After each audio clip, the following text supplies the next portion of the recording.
Live from Atlanta, Georgia, it's the Zach Ballinger Show, where we help you find your direction through passion and purpose. My name is Zach Ballinger. I am your host. Thank you so much for joining us this morning. We really do have a special guest. Before we get into that, we are streaming via YouTube and Facebook. If you're on the channel and if you have any questions for Cleveland and I, please feel free to leave in the comment section and we will get to your questions at the end. I did have a few questions come in from some students last night, so we'll go ahead and get started.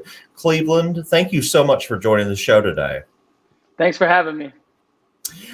So could you explain to me about what is exactly your occupation, your title, and your job? Well, I have many different titles, but my job is to teach people about the sport of boxing. I help people get in shape. I help people get ready for a competition. I help people get ready for life. And what's so cool about it is we were kind of talking before the show, but if somebody out there is a student, they can't, they like boxing. It's kind of cool. You actually make a living off of teaching others how to box and kind of your passion. Now, how many years have you been teaching this? I started coaching seriously in 2010, so about 10 years ago. And what do you like most about your job? What are you passionate about? Boxing's like a metaphor for life. And, there's a Mike Tyson quote, everyone's got a plan until you get punched in the face. And so what I teach people is how to harness that same energy into their daily lives through the sport of boxing, teaching people how to develop a fighter's mindset. And so they can go after their goals. They can go after the things that they're passionate about. It's awesome. And, this is kind of a tough question for some folks. Others can identify it really quick. But what's something that you like least or some people should know that's kind of challenging in your line of work? The hardest part about being a boxing coach and being a passionate boxing coach is the people that I would consider tire kickers, the people that don't necessarily know exactly what they want and they're shopping around kind of thing, trying to find what exercise program is right for them. And that it could be the most difficult part, is dealing with people that aren't quite ready to make a change. Or I would say, in any coaching profession, and this goes for career coaching as well, you have to have a motivated individual, right? Agreed. And so the most frustrating thing I think for any coach is to have a non-motivated person. It's almost like, you might as well spend your money and your time somewhere else. And some of those, conversations can be a little bit challenging, I'm sure. Yes, very much so. And so now, do you have any, can you explain to me your education, your training, or any certifications that you needed to do this? Well, I earned most of my education in the ring, getting punched in the face, and working with great coaches that, paved the way for me. But, I do hold personal training certifications and USA boxing certified coach. But the unique thing about something like boxing, which is technically a martial art, is in this state, in this country, you don't necessarily need, because the fitness industry is very unregulated, you don't need a ton of education or it really does help if you have expertise in the field, like if you understand the sport of boxing and you know how to communicate it to someone that knows nothing about the sport. But for the most part, certifications are just kind of like a plus, but knowledge is what you need to succeed in this career. Awesome. And so, what does a typical day look like for you? You get up, I'm sure, early in the morning, but like walk us through a day. I know it changes from day to day, but what's a typical one look like? My best days are the days where I'm up at 4 a.m. and I'm at the gym by 5. Working with clients, and we kind of have like a split shift schedule, because as a coach, a trainer, you work with people that work normal jobs. And so from 5 o'clock to I would say about 10 a.m. is like my first shift, is my morning shift. Every once in a while I have some midday clients, some mid classes or something like that around noon. And then I'm usually working out myself, taking care of myself, eating, sleeping, doing all the things I need to do, reading, writing, working, whatever it is I need to do on the admin side, from, probably about 1 to about 3 or 4 o'clock in the afternoon. And then I'm back at it from 5 to sometimes about 9 o'clock. So, it's usually, it's a grind. It's a lot of fun. It's early, getting up early, staying up late. But in between, there's a lot of good times that you have with people, helping them overcome, obstacles in their lives. So it's a lot of fun. So talk to me about that. I've read a little bit about your vision behind this, how you got started, but I want you to tell me your vision. How did you think, back then you said you had been doing this about 10 years. How did you think, like most people dream of doing a sport for a living, and you're actually teaching that. And so a lot of people out there might be looking up to you out there. How did you have this vision, and how did you know you could turn it into something where you made profits and have a career at it? Well, I figured, because I started boxing because I was dealing with, mental health issues. And I found that the sport helped me regulate my emotions and made me a stronger, sharper, more aggressive person, and in a good way, tenderly aggressive.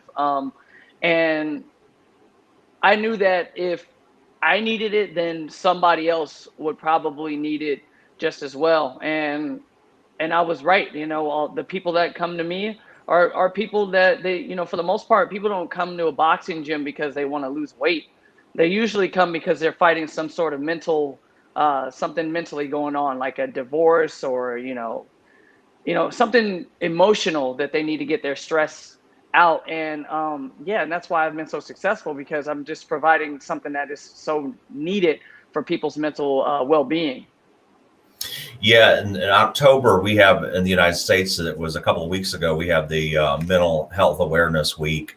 And I kind of shed a light on it about school bullying and the problem that we've been facing across middle schools and high schools, that's led to really an epidemic in teenage suicide.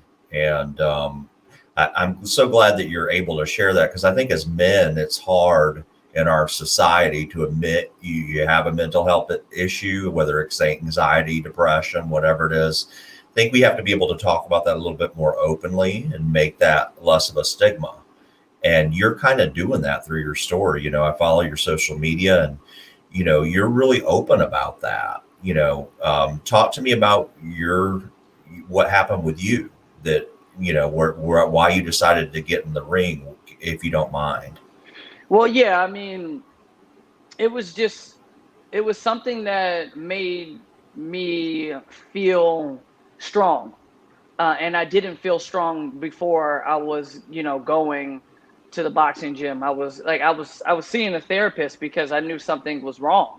I wasn't feeling, everything should have been great. I had just finished high school, and, I was getting ready to start my adult life. So Cleveland, you were, we talked about the mental health awareness, and, October was the week of that. And there was a week in there that we talked about mental health. How did your story begin? How did it begin for you, where I think you were seeing a counselor, they recommended boxing. Share with me that story. Yeah. It was a really good time in my life. It should have been a really good time in my life. I had just finished high school. I was,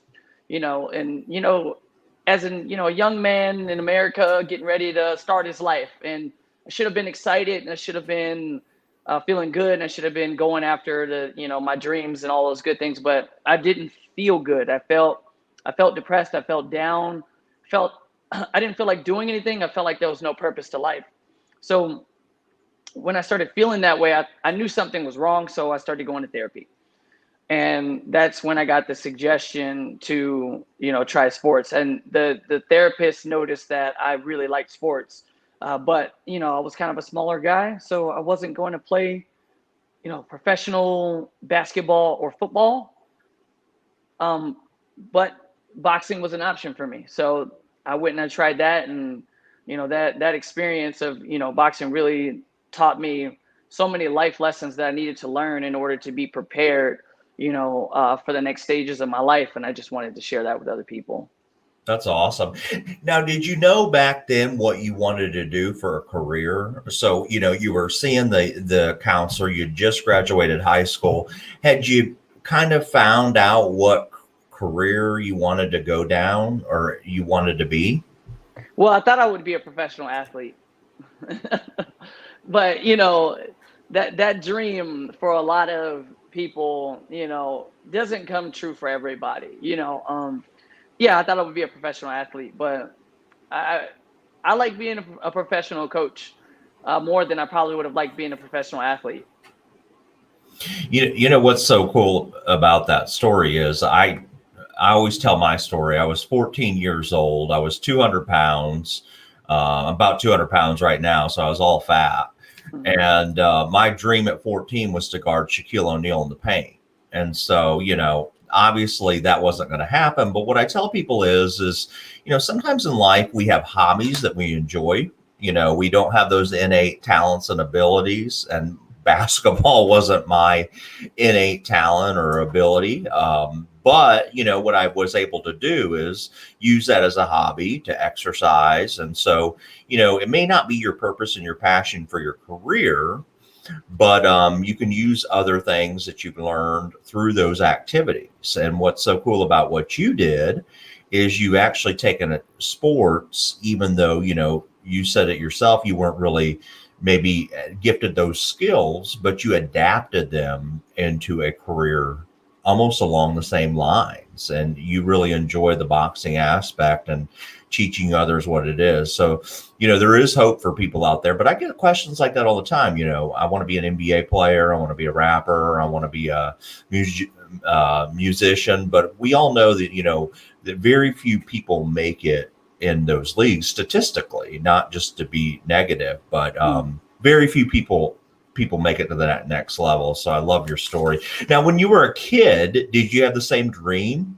Did you wanted to be a sports I, player? I thought I was going to be a basketball player. Yeah. And so talk us to like, can you give us a story? I know you talked about the mental health side, but you've been doing this for 10 years. You've been very successful boxing coach at it, lots of followers, a good following base of people that you train. Is there any adversity in your story? Can you think back to a moment where you're like, wow, am I meant for this, or something happened? Or I feel like when I talk to successful people, there's always a story of adversity behind the scenes. Yeah, I mean, yes, there's a long story of adversity, and I'm living in Chicago, Illinois now, but originally I'm from the San Francisco Bay Area in California, and I became a trainer at the height of I don't know what the correct term of it is, but basically the price for housing skyrocketed through it. It's ridiculous the amount of money it costs to live in the Bay Area nowadays. And so basically, I had developed what we call like super trainer syndrome, and I was working, you know, ridiculous amount of hours, driving from city to city, meeting clients in their homes, meeting clients anywhere that I possibly could. And I was making a decent amount of money, but it wasn't enough money to um, progress in life in the San Francisco area. Um, it was just frustrating and maddening that you work tirelessly, basically work your fingers to the bone, and you can hardly afford to to live the lifestyle that you want. And that was my biggest obstacle was trying to uh, what's it called live up to the same standard as the all the dot-com millions and billionaires out there. It's really really difficult, and I was at a point where I had to make a decision. Was I going to be able to stay in this career and, do all the things I wanted to do? Or was I going to, start selling real estate? you know, like, was I just going to say, forget it, forget my passion and go and sell real estate? And I was like, and I just made the decision that I needed to go to a new area and start start from scratch. And that's where my following came from. Before I came to Chicago, I might have had 900 followers on, social media, and that's, I've 10x that at least, over the, last couple of years, and just taking my whole trajectory in life to another level. And sometimes you have the right goals, the right ambition, and the right ideas, but you might be in the wrong environment. And so that's what it was for me, is I was in the wrong environment. I needed to find a better environment for myself to thrive in. And I made those adjustments. And even though I'd shut down my business in California, leave my family behind, leave everything, everyone that I knew behind, I needed to go to a new area to start over and to, be successful ultimately. Great story. That's so true. I traveled to the Bay Area for business, and, especially in Palo Alto, I remember, to get a hotel there, I stayed in this dumpy Residence Inn for about $515 a night. So it's absolutely insane, the cost of living. So, it's a great story because it's real life. People that live in these type cities that want to do a career passion, sometimes you may have to move to another location if you still enjoy your job. And I know many people in your industry that do that in other industries as well. It's not just yours, it's many, many people. So thanks for sharing that. And, so I did want to get to some of the questions that came in. And so one of the questions is, how do I know if I'm good enough to make it into professional sports? This is a college student writing in, and I think they play Division I football. Well, I think that for that one, it usually, you would probably know if you're good enough for sports, because for professional sports, because you probably would have some sort of interest somewhere. Somebody would probably contact you, and maybe even the coaches would probably tell you, like, hey, you should start thinking about playing professional ball because you're on that level. I think that's how that really works. I think most guys that are going to the pros, they know much far before it's time that they're going to go to the pros. Right. Exactly. Coaching evaluations and different things like that. Absolutely.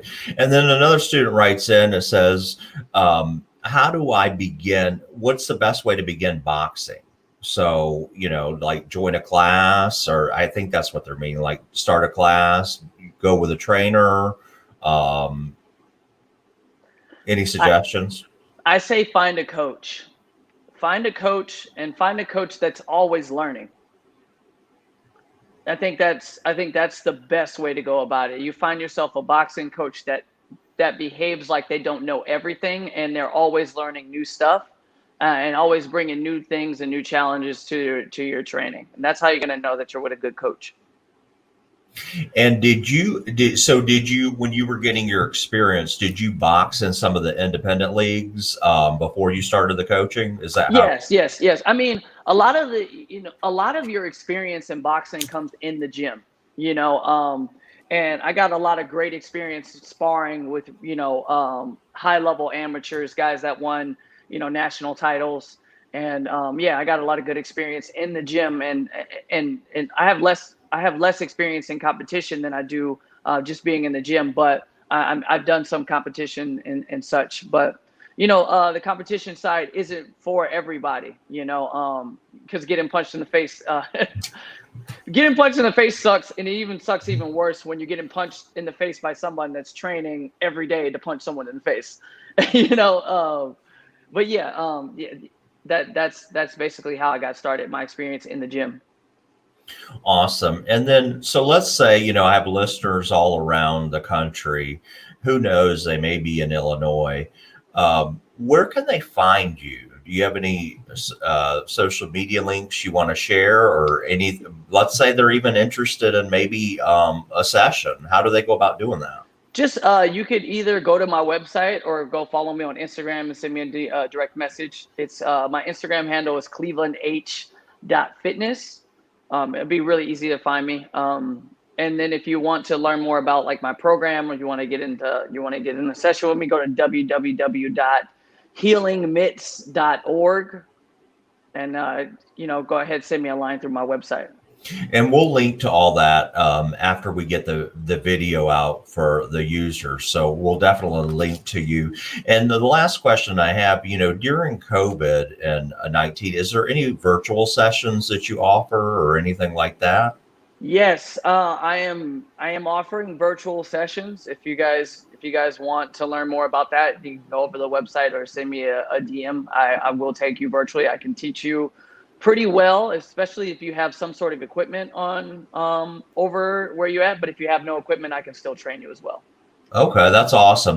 Gives good folks a good option, especially if they're listening to you and they're inspired by your story and maybe live a few states away, that they know that there's an option. So Cleveland, thank you so much for your time today. You've been very inspiring. Keep doing what you're doing. I think you're really a great mental health advocate for people out there that are really struggling with that. I found you through a friend of mine, and I found you very inspirational. So thank you for sharing your career journey today, and thanks for joining the show. All right. Yeah. Thank you so much for having me. It was a blast. All right. Take care.